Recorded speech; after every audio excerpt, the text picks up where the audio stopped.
Hi everyone. I've been asked many times, and I've meant to cover this. A lot of people ask about when we say we dehumanize our bats. What that means is when they go to creche, and everyone knows what creche is. Just to for those who don't, it's when the babies are about 3 months old. They go basically like a kindergarten, and they go with all the bats that of their age, and then they're basically ignored for about a month or so, and then they're released into the wild.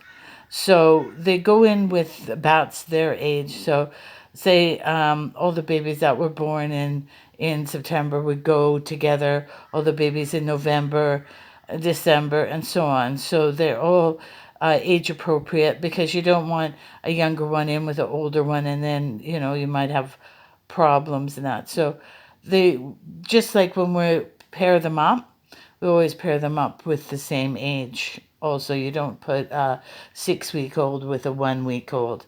So that's why sometimes somebody might have two bats right away, they might have one bat right away, and that is the reason why.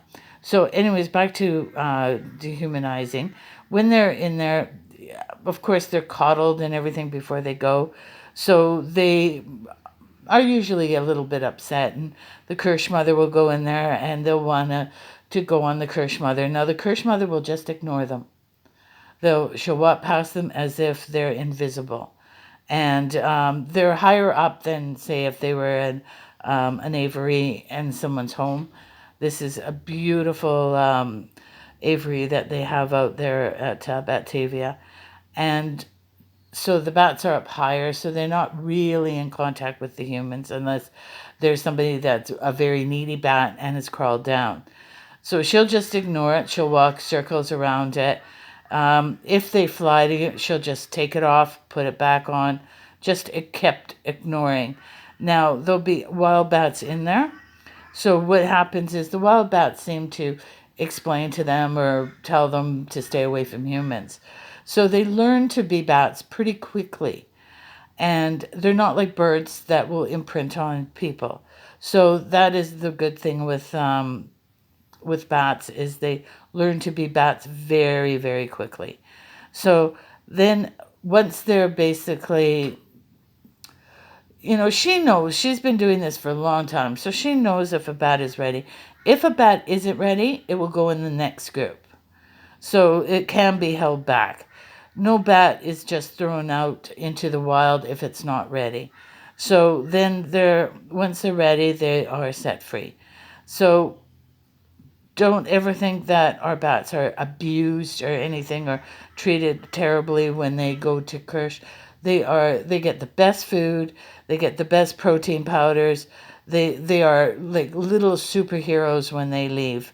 They are in tip top shape, and they're measured and they're weighed and they're looked after totally. So don't ever think that once they dehumanize and we beat them or anything, that's not going to happen. And I don't think any carer would let that happen. So that's basically just dehumanizing, is a lot of ignoring, a lot of, like I said, worst case scenario, if you get one that is constant, you might have to squirt them. Now, squirting isn't that bad because I do that for mine in the summer when it's hot.